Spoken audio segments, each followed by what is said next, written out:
मौसम का पूर्व अनुमान लगाने के लिए उत्तर प्रदेश सरकार ने अब एक नई पहल की है। गोरखपुर जिले में 14 ऑटोमेटिक वेदर स्टेशन स्थापित किए जाएंगे जो किसानों के लिए संजीवनी का काम करेंगे। उत्तर प्रदेश सरकार ने अपने बजट में इसके लिए बाकायदा एक लंबा चौड़ा बजट भी रखा है जो पूरे उत्तर प्रदेश के लिए दिया जाएगा। गोरखपुर में 14 ऑटोमेटिक वेदर स्टेशन अलग अलग इलाकों में लगाए जाएंगे। ये मशीनें पूर्व अनुमान लगाएंगी कि कितनी बारिश होगी, हवाएं कितनी तेज चलेंगी और किसान को और खेती के लिए कितनी लाभदायक या कितनी नुकसानदेह होंगी, इसका पूर्व अनुमान लगेगा। गोरखपुर के जिला आपदा विशेषज्ञ गौतम गुप्ता जी हमारे साथ हैं और हम उनसे जानने की कोशिश करेंगे कि ऑटोमेटिक वेदर स्टेशन कहां कहां लगाए जाएंगे और क्या कुछ खास होगा जो किसानों के लिए लाभदायक होगा। गौतम जी, जो ऑटोमेटिक वेदर स्टेशन लगने वाले हैं इसके बारे में जरा हमें डिटेल से बताइए कि कितने लगेंगे और क्या फायदा होगा इस ऑटोमेटिक वेदर स्टेशन का और कैसे ये काम करता है। देखिए, ये ऑटोमेटिक वेदर स्टेशन जो लगाने की शुरुआत हुई है, जनपद गोरखपुर में 14 लोकेशंस पे इसको स्थापित किया जा रहा है। इसके लिए कार्यदायी संस्था के जो प्रतिनिधि हैं वो भी जनपद में इस समय निवास कर रहे हैं और वो संबंधित तहसील के माध्यम से और संबंधित ब्लॉक के माध्यम से उक्त क्षेत्र का निरीक्षण कर रहे हैं। ये जो ऑटोमेटिक वेदर स्टेशन स्टैब्लिश किया जा रहा है, ये 35 फीट बाय 35 फीट का एक ओपन स्पेस रहेगा जिसको फेंसिंग किया जाएगा और ये आगे अगल बगल कोई भी पेड़ इत्यादि नहीं रहेंगे। एक खुले क्षेत्र में इसको स्थापित किया जाएगा जो कि सोलर सिस्टम से संचालित रहेगा और इसमें बैटरी सिस्टम भी इसमें स्थापित है जो कि इसको चार्ज करती रहेगी और ये डायरेक्टली उससे गवर्न होता रहेगा।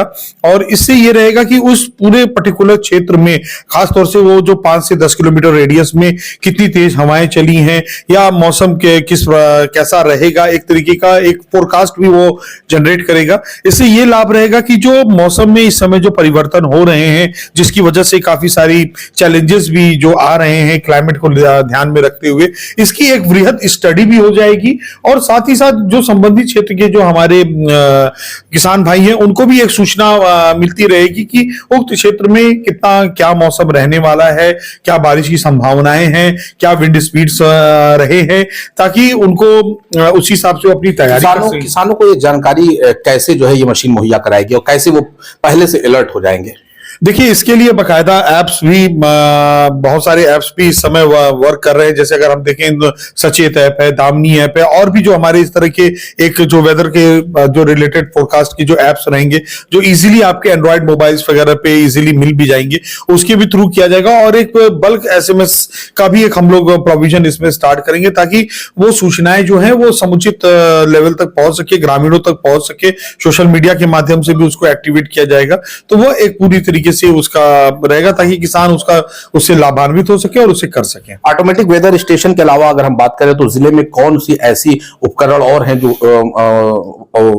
पूर्व अनुमान लगा सकते हैं या जो बारिश होने वाली है या जो डिजास्टर है उसको लेकर कुछ ऐसी काम कर रहे हैं, इसके अलावा कौन से इक्विपमेंट्स हैं? देखिए, जैसे अभी दामिनी ऐप है जो कि आपको एक पर्टिकुलर एक एरिया में आपको बताता है कि अगले 7 मिनट में, 14 मिनट में, 21 मिनट में कहां पर वज्रपात हो सकते हैं, जिसको लेकर के व्यापक प्रचार प्रसार आप लोग के सहयोग से किया गया है और उसका लाभ भी रहा है गोरखपुर में। एक समय गोरखपुर में सितंबर में एक तिथि थी जिस दिन हजारों की संख्या में पानी मतलब वो वज्रपात हो रहे थे, लेकिन एक अलर्टनेस जारी किया गया तो कोई भी जनहानि नहीं हुई। और अगर आप देखेंगे तो पिछले कई वर्षों में जो जनहानि हुई है वज्रपात के कारण, इस साल केवल गोरखपुर में 2 जनहानि वज्रपात से हुई। तो ये इस तरीके का जो अलर्टनेस है, लोगों तक जो मैसेज कम्युनिकेट हो पा रहा है, ये उसकी देन है कि लोग इससे अलर्ट हो रहे हैं। और ये स्टेशन कब तक जो है स्थापित हो जाएगा और कब तक जो है प्रॉपर वे में वर्क करने लगेगा? देखिए, ये स्टेशन बहुत जल्द ही स्थापित हो जाएगा क्योंकि मटेरियल्स आने शुरू हो गए हैं। कार्यदायी संस्था यहाँ पे वर्क करना शुरू कर दी है।